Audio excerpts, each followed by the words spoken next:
সম্মানিত পেনশনারবৃন্দ, আপনাদের দাবি দাওয়া ও ন্যায্য অধিকার নিয়ে এখানে নিয়মিত ভিডিও প্রকাশিত হয়। আপনাদের কণ্ঠস্বরকে আরও দূর পর্যন্ত পৌঁছে দিতে এবং প্রতিটি আপডেট সবার আগে পেতে এখনই সাবস্ক্রাইব করুন। আমরা এই দেশের নাগরিক। আমার বাংলাদেশে এখন যেই পরিমাণ অবসরপ্রাপ্ত অথবা বয়স্ক যদি একবার জেগে উঠে কারো কিন্তু রেহাই নাই। কি করছেন? গত 54 বছরে একটি শব্দ পার্লামেন্টে বলে নাই যে বয়স্কদের জন্য, অবসরপ্রাপ্তদের জন্য সিনিয়র সিটিজেনশিপ দিতে হবে।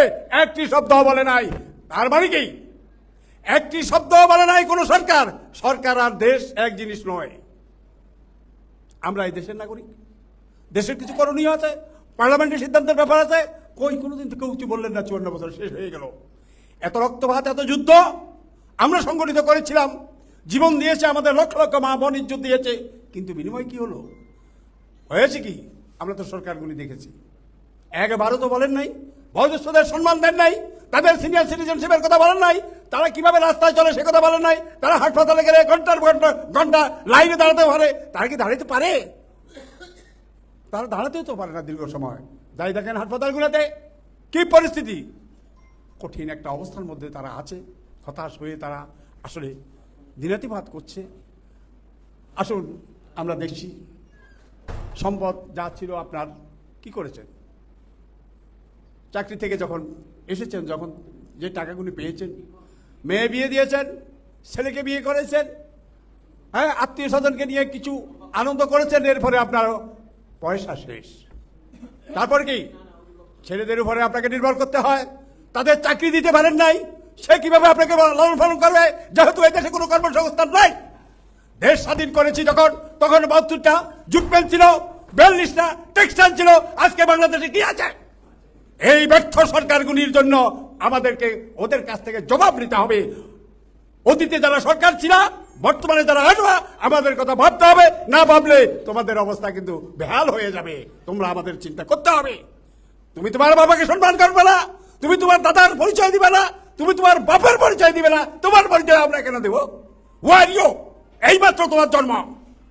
54 বছরে যারা রাষ্ট্র ক্ষমতায় এসেছেন আর যারা আসবেন, তাদের কাছে আমাদের দাবি, যারা আছেন আজকে আমাদের ডক্টর ইউনূস, উনি কি নবীন না প্রবীণ? 85 বছরে তাকে হাল ধরতে হয়েছে। কোথায় আর বাকি লোকেরা? লুটপাটের অংশীদার হয়ে পালাইছেন, তাই না?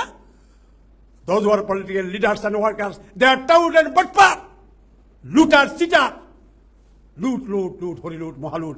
আমরা কি তার ইতিহাস দেখছি না? আমরা আর দেশটাকে এভাবে হরিলুটের ফলায় যেতে দিতে চাই না। কারণ আমার এই অভিজ্ঞতা লোকগুলি, প্রত্যেক মন্ত্রণালয়, সংস্থা, দপ্তর, অধিদপ্তর, পরিদপ্তর, এই লোকগুলি জীবনের মূল্যবান সময় দিয়েছেন। তারা জানে কোথায় কি খারাপ জিনিস আছে। সব খারাপ আমরা একসাথে ফেলে দেবো বঙ্গোপসাগরে। কারণ আমরা জানি কোথার থেকে লুট হয়, কোথার থেকে মানুষকে ঠকানো হয়, কোথা থেকে দেশটাকে ক্ষতিগ্রস্ত করা হয়, আমরা সব জানি। ফলে আমি আপনাদের এই অভিজ্ঞতা চাই। আমি চাই আপনাদের এই অভিজ্ঞতা যখন একত্রিত হবে, দেশ বিনির্মাণ হবে। দেশকে আর লুটপাট করে কেউ খেতে পারবে না। আমি চাই আপনারা স্ব জায়গায় গোয়েন্দাগিরি নয়, দেশ রক্ষার কাজে আপনারা নিজেদেরকে নিয়োজিত করুন। কারণ এই দেশটাকে যেন তেনভাবে ছেড়ে দেওয়া যাবে না। কেউ কেউ এখনো ভাবছেন অঙ্গরাজ্য করার জন্য। প্রিয় সাথীরা, কষ্ট হয়। এই অর্জিত সম্পদ আমরা এভাবে নষ্ট হতে দিতে পারি নাই। আপনাদের অভিজ্ঞতা, আপনাদের কার্যক্রম, আপনাদের মন মানসিকতা যদি আমরা একে অন্যের সাথে শেয়ার করি, তাহলে এই দেশ থেকে সমস্ত অপকর্ম নিপাত যাবে। আমরা দেশটাকে সুন্দরভাবে আগামী প্রজন্মের জন্য তৈরি করতে পারবো। তাহলে আমরা দায়মুক্ত হব। এই বলে আমি বলবো, আপনারা সবাই আমাকে সহযোগিতা করবেন। প্রিয় সাথীরা, আমি আজকের জনকণ্ঠ আমি ভোর 5টায় শেষ করছি। এটা দেখি এখানে আছে চিকিৎসা সেবা উপেক্ষিত প্রবীণরা। এর পাশে অনেক কথা আছে, তাদের কি দুঃখ দুর্দশা। আজকের জনকণ্ঠ। প্রিয় সাথীরা, গতকালকের জনকণ্ঠ, আমাদের সেবায় যে হাজার হাজার কোটি কোটি টাকা আসছে, আপনারা কি জানেন? আমাদের সহযোগিতা করার জন্য হাজার হাজার কোটি টাকা কোথায় যাচ্ছে আপনারা কি খোঁজ নেন? কেউই তো জানেন না। সমাজ কল্যাণ নামে একটা দপ্তর আছে, ডিপার্টমেন্ট আছে। সমাজ কল্যাণ নামে একটা মন্ত্রণালয় থেকে প্রশ্ন করেন আমাদের টাকা কোথায়? আমাদের সহযোগিতা কোথায়? কোথায় চলে যাচ্ছে? আপনারা প্রজেক্ট করে করে টাকাগুলি নিয়ে চলে যাচ্ছেন, আমাদের খবর দেখাচ্ছে না। কেমন কথা? দেখেন প্রিয় সাথীরা, আমি এই যে দেখুন, আচ্ছা, তো এই গতকালকে আপনাদের জন্য, শ্রমিক কর্মচারীদের জন্য, এদের জন্য তিনটা কোম্পানি 88 কোটি টাকা দিয়েছেন। 88 কোটি টাকা উনাদের লাভের অংশ থেকে এটা শ্রমিক কর্মচারীদের জন্য, বয়স্কদের জন্য, অসহায়দের জন্য দিয়েছেন। এইভাবে বিভিন্ন কোম্পানি হাজার হাজার কোটি টাকা দিচ্ছে, অথচ আমরা এই টাকার খোঁজে পাচ্ছি না।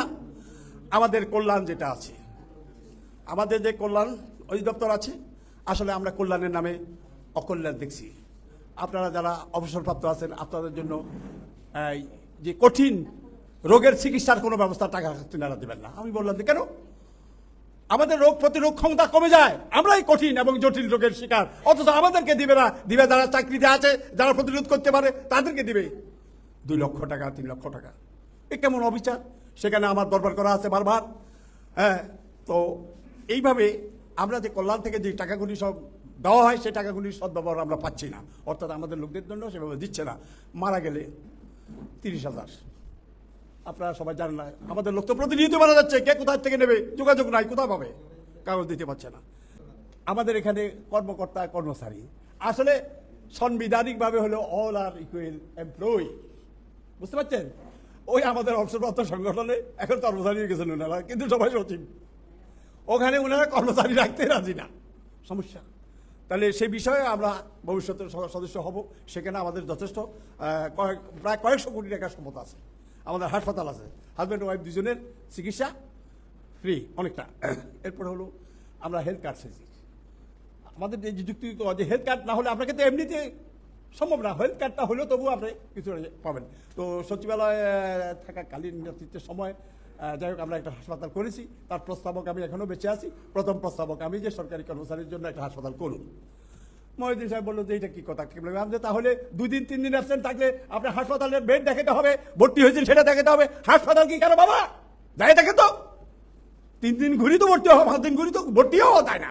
আর বলেন যে 2-3 দিন তো আমাদের অসুস্থতা থাকতে পারে, জ্বর সর্দি কাশি প্রবলেম থাকতে পারে, এইটা উদ্যোগ করবেন, নাহলে হাসপাতাল দেবেন, কোনো কথা নাই। আমার সিএল আছে, আমার সিএল যাবে, আমার সিএল শেষ হলে আমার ইএল থেকে কেন যাবে? সমস্যা কোথায়? প্রিয় সাথীরা, আমার কথাগুলি মনে হয় বেশি হয়ে যাচ্ছে। যাই হোক, অতীতে আপনারা সব কিছু ভোগান্তি আপনারা জানেন। এখন সরকারি কর্মচারী হাসপাতাল 17 তলা, আমি প্রস্তাবক, আমার খুব ভালো লাগে, আমিও লাইন ধরি। শেখ হাসিনা বললো এত সুন্দর হাসপাতাল, শুধু কর্মচারী হবে কেন, পাবলিক? এখন পাবলিকও ওখানে মোটামুটি ভালো সুবিধা পায়। তো আপনারা সবাই যারা সরকারি কর্মচারী আছেন, যারা ঢাকায় আছেন, তারা হেলথ কার্ড নেবেন। ওখান থেকে হেলথ কার্ড নেবেন, আপনার যা যা কাগজ দরকার ওগুলো দেবেন, হেলথ কার্ড সবাইকে দেবে যারা সরকারি কর্মচারী। কথা বুঝতে পারছি নি? ওখান থেকে অনেক সুবিধা আছে, আপনি অনেকগুলি ঔষধ ফ্রি পাবেন। এই বয়স্ক মানুষদের পয়সা নাই, করিলের ও ফ্রি ওষুধের দরকার আছে, অনেকগুলি ঔষধ ফ্রি পাবেন। তো প্রিয় সাথীরা, আমি আর কথা বাড়ালাম না।